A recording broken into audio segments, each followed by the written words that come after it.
Nisa dan halo Skomi. Pada hari ini kita akan membahas mengenai mitos dan fakta tentang pertolongan pertama RGP dan juga pembidayaan pada patah tulang.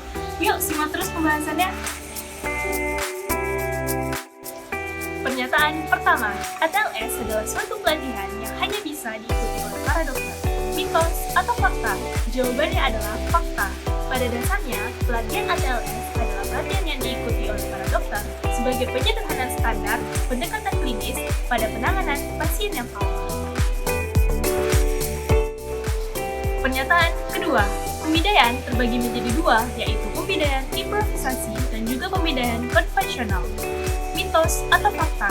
Jawabannya adalah fakta.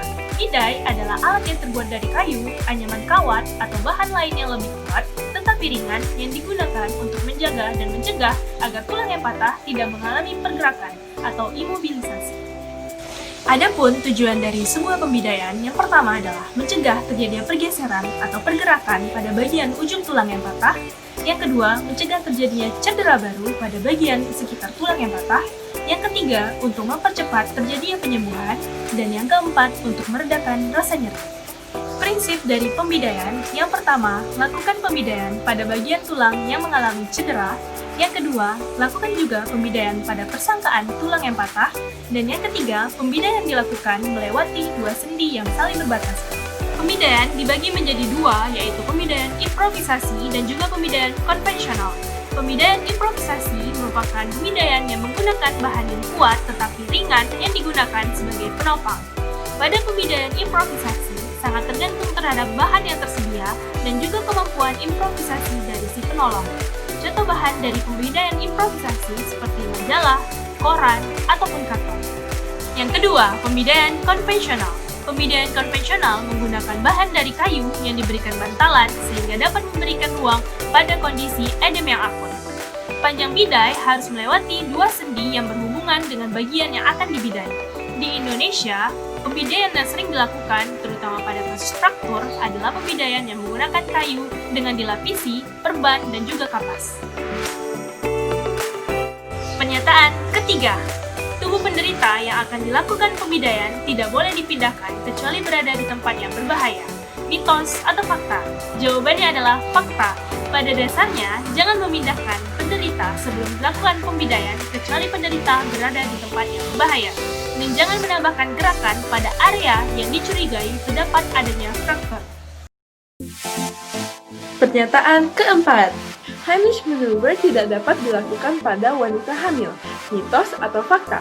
Jawabannya adalah mitos. Heimlich maneuver atau dorongan perut adalah prosedur pertolongan pertama yang digunakan untuk mengobati obstruksi saluran nafas bagian atas yang disebabkan oleh benda asing.